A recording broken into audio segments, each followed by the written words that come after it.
भगवत गीता का तीसरा अध्याय कर्मयोग कहलाता है। इस अध्याय में श्री कृष्ण अर्जुन को कर्म के महत्व को समझाते हैं।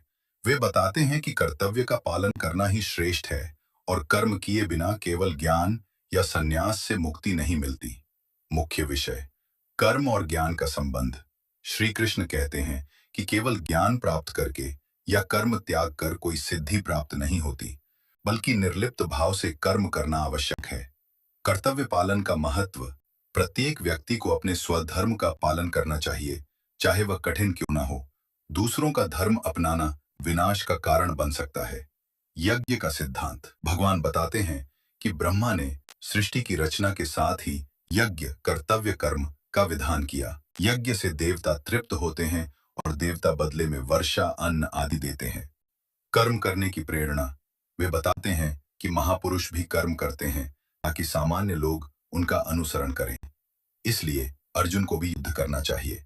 कर्म बंधन से मुक्ति। जो व्यक्ति फल की इच्छा के बिना कर्म करता है वो बंधन से मुक्त हो जाता है।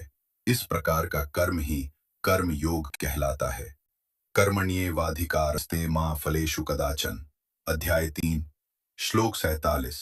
तेरा कर्म करने में ही अधिकार है, उसके फल में कभी नहीं। अध्याय 3 का सार।